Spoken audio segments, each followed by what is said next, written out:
and I would like to talk about thoughts and reality today. And we don't really think about it, but 95% of our success lies in our mindset and our thoughts and what we keep telling ourselves.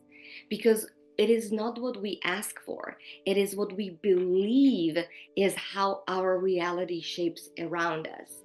I started a wellness studio for your mind where I help people to be stronger so they can handle the ups and downs of life with more ease, because there are going to be life's challenges that we need to overcome.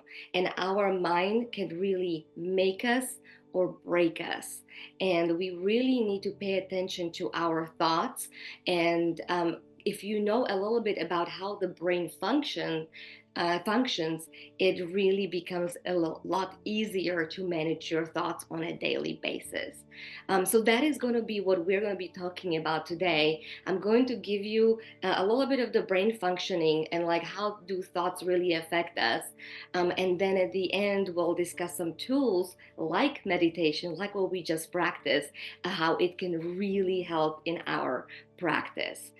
So first of all, our brains are made to protect us. And back in the cave times, there were lions chasing us, and our brains are designed to be able to protect us from the lions. So we go into fight and flight, a stress response when something threatening is happening to us. Well, we don't live with lions anymore that are chasing us, but any triggers that are happening around us have the same effect on our brain.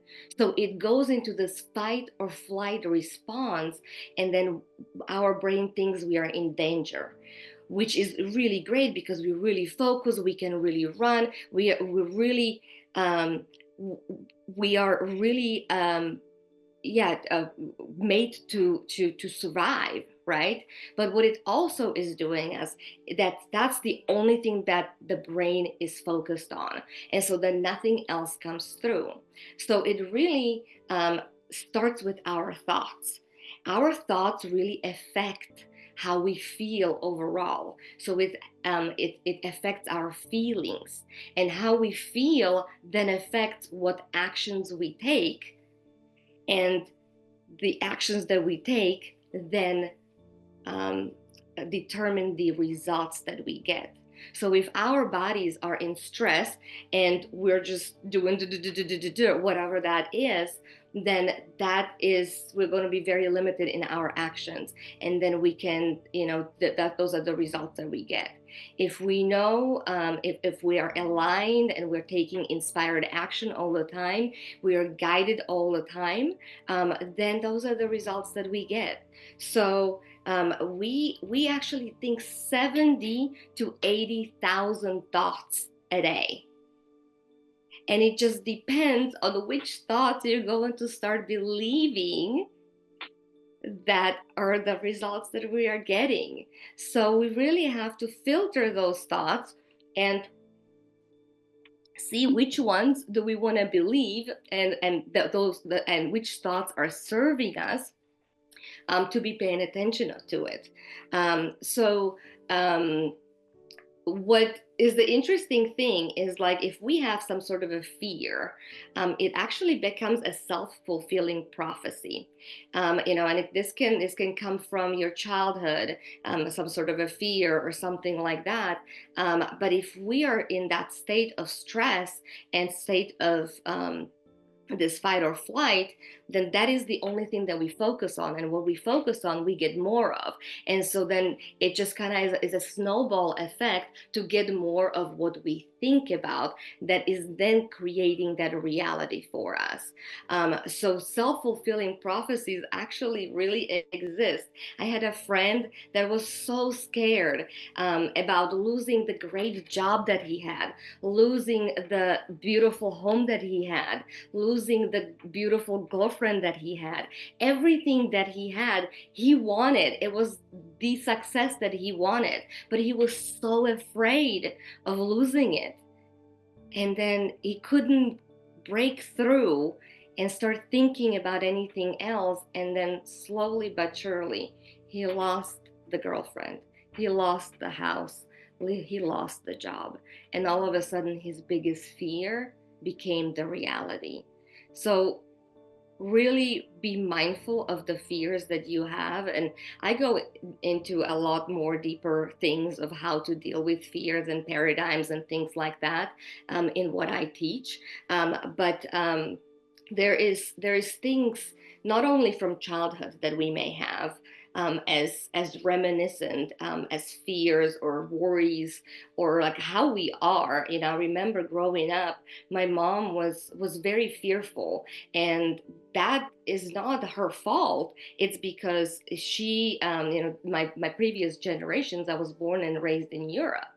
And even though I have no idea what war is, the previous generations of my family, my grandfather fought in war. And my mom she woke up one day and there was tanks going down the street when she looked out of the window. Those experiences really affect everything, how we think and how we are, and all of those deep beliefs are rooted in us. So then naturally that fear then transfers onto the children. So even though, again, I was very disconnected from those generations, that fear and worry is still instilled in me. And that's why I started my journey. I was always living in the stress and anxiety and worrying about everything. And that's just not the way to live. And so I was getting help and I learned all of this. And science is very big. My father used to be a chemistry professor. So science and mathematics and just Einstein's work in particular is very ingrained in me. So I got interested in how the brain really functions. So not only we have this childhood trauma, then we have all the experience that we go through as adults. And what we live and learn really shapes of how our what we believe. Again, we get what we believe. So we really have to be sensitive to the thoughts that are appearing for us, whether it's from childhood or what we've lived, or other things. And also the subconscious things that can happen as well. I'll share an experience that happened when I was a child. I was actually 1 year old. My grandparents had a cottage, and on the first floor, there was a hole that was going into the basement. There was no railing or fence or anything, and I was just crawling around. Well, I fell down through that hole, and there was this really steep stairway. And when I fell, by God's grace, my mom was actually underneath. And as a mother, she just had an instinct. She didn't see me falling or anything. She just had an instinct, and she went like this and caught me as that baby falling. Well, that stress is stored in our bodies. Like I had this fear of falling. I had no idea where that came from. So that is all the lived experiences that we have, we may not even be aware of. So uncovering that and really molding that belief is really important. And then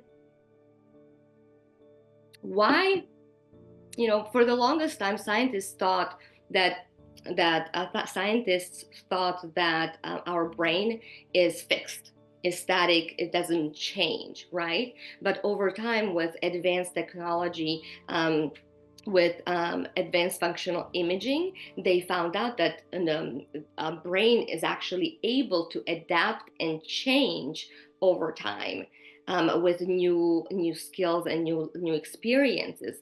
That's what's called neuroplasticity. And you may have heard the term the nerve cells that wired together. Well, in the brain, there's these neural connections that every time there is a new thing happening, they fire together, and those connections, those neural pathways, get stronger.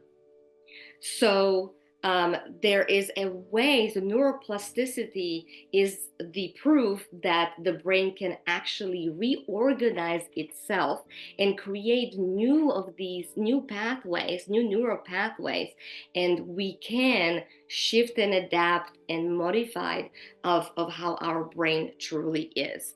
So this it's an ability to learn a new skill in personal development, being more emotionally resilient. But what do we need to do? We need to practice it, right? For those cells to fire together, we've got to put our brain to work. And that's how they get stronger with time. Every time they fire, they get stronger, they get stronger, and they get stronger. Um, and so it's a new path that we can create.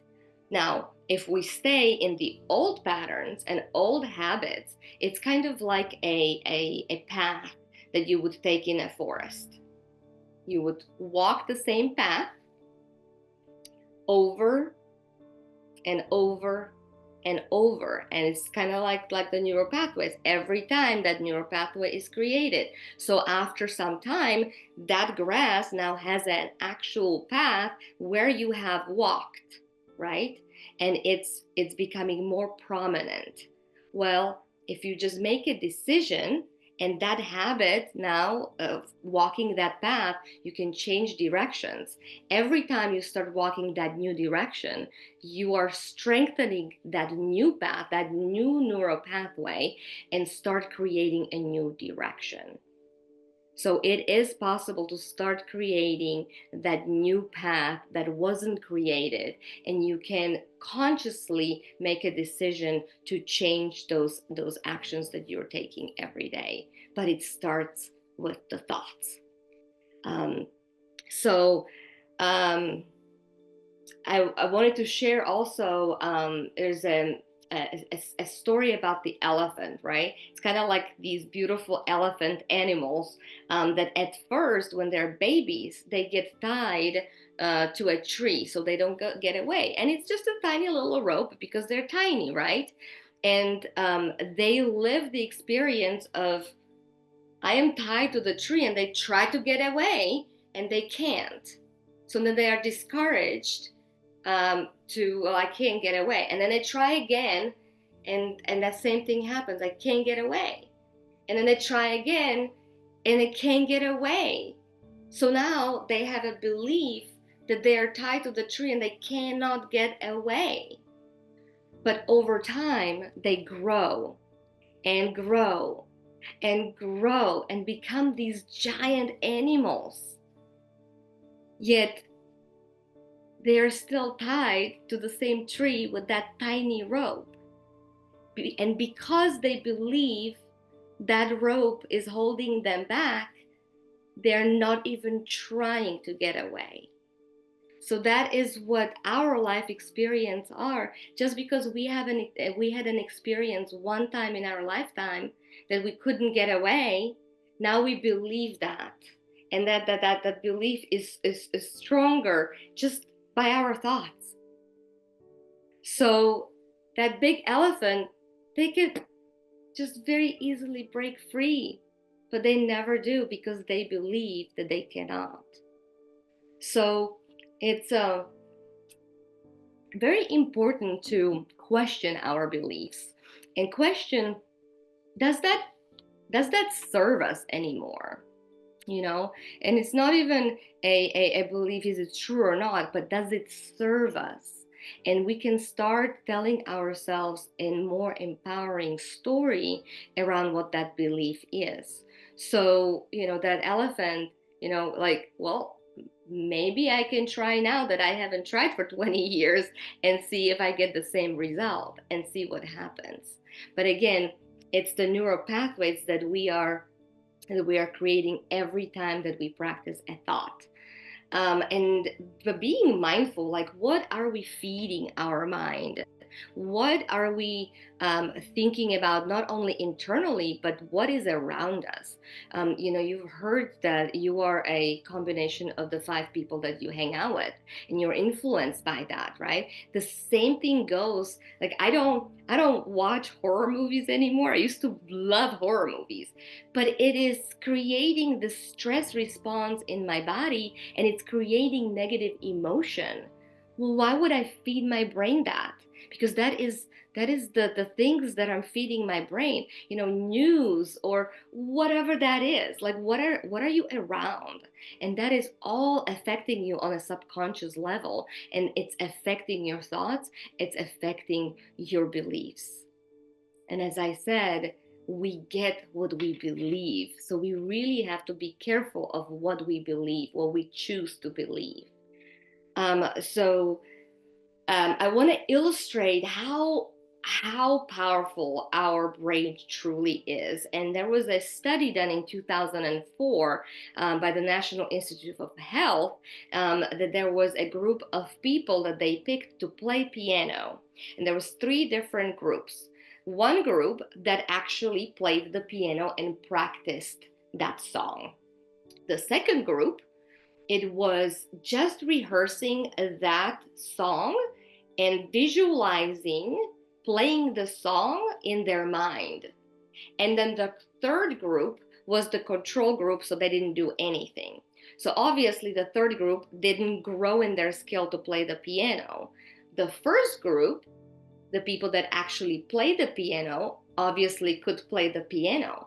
But what was so interesting is that the second group was almost as successful in playing that song that was they were just rehearsing in their mind. Now think about it. How incredible is that?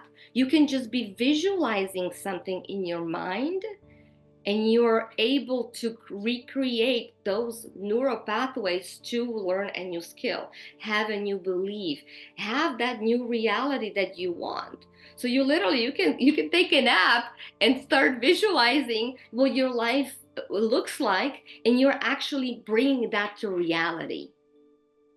So I encourage you to use visualization as a tool to really expand your mind of where you're going. And I teach law of attraction. And so like attracts like. So wherever we put our focus is what we are getting more of, right? And so we're calling it the point of attraction. So if I watch a horror movie or a scary movie, then I am basically starting a thought pattern of a negative spiral, right? On the other hand, if I choose positive thoughts, you know, I am loved, I am passion, I feel good, this is wonderful. Anything, any words that you can bring good feeling emotions into your experience, your point of attraction then is going the other direction. And we talk about the 17 seconds, that is the time it takes to build a momentum. 17 seconds. That's not a whole lot of time. 17 seconds in a negative place is going to put you the direction of negative path. 17 seconds in a positive direction will take you on a positive spin, and creating that momentum that way. So back in the day when I was super busy and I didn't have time, and I really appreciated you guys, practice meditation, and it's 30 minutes. That's beautiful. That's 17 seconds. How many times over? You're creating that momentum, that direction a lot of times. But when you don't have time, any little helps, and it can be as little as 17 seconds to create that momentum. So I would literally go to the bathroom because I had no time, and just close my eyes for the 17 seconds, and then I would count 4 times the 17 seconds, so like 20 20 20 20 or something, and all of a sudden I got a momentum that was a lot better to deal with, that made me feel good, and the feeling started to be more positive, and then I started to have a different point of attraction. And the interesting part is catching things early. I always say that there and the universe always talks to us. God talks to us, and those little things, little triggers, little nuances that are appearing in our life. It's like feathers, bricks, and trucks. And so at first, it's just a small little annoyance. It's like a feather that's just falling, and you're like, ah, I can just deal with it, and you shrug it off because it's just a little annoying feather, no big deal. And then the universe sends us a sign and hits us with a brick, and it's a problem. It's an issue that you have to deal with, and it's in your face, and you have to actually address it. Well, those are the bricks. Well, but usually most people don't wake up until that trucks run them over. Then that's a medical diagnosis, or something really bad happens. And that's when people are starting to notice, oh, wow, I need to do something about this. For example, like someone is obese or something like that, and they don't realize how bad it is for their health. And they continue with that lifestyle until they get from the doctor like, you will die if you don't change, and that's when they start to do something about it. So I encourage you to catch it early. Whatever is happening in your body, that's the universe is talking to you through your body. What do you need to address? The things that happen, don't think of them as a negative thing happening. There is a lesson or a wisdom to be extracted from it. And so instead of focusing on this is a bad thing and our thoughts spiraling the negative way, try to pick an empowering story. And literally, I teach to be getting excited about those things. I know that's hard to do, it's challenging, but at the same time, that's exactly what it is, because this contrast is actually guiding us to the next step. So when you catching it early, it's easier to stop. It's much easier to deal with the feather than the truck. So I encourage you to really think about these kind of things, and the best way to stop a negative momentum is stopping the resistance. And what better way to do it? Either taking a nap or meditating, which you guys are already doing. Meditation is the best tool to stopping resistance. If something is happening that it's triggering to you and you're upset, meditate. It will break the pattern. You will go back to neutral place, and you can then start creating that positive momentum from it. So I hope that this presentation was eye-opening a little bit, and it's the mindset is really truly everything. Your thoughts that you think are truly everything. But Wayne Dyer said it really nicely. He said, if you change how you look at things, the things around you will change. And so where we focus is where what we get. What we believe is what we get. So I really encourage you to move through your day with being mindful of your thoughts and where they're leading you. Because when you up-level your thoughts, you up-level who you are, and you up-level your results. So thank you so much for having me.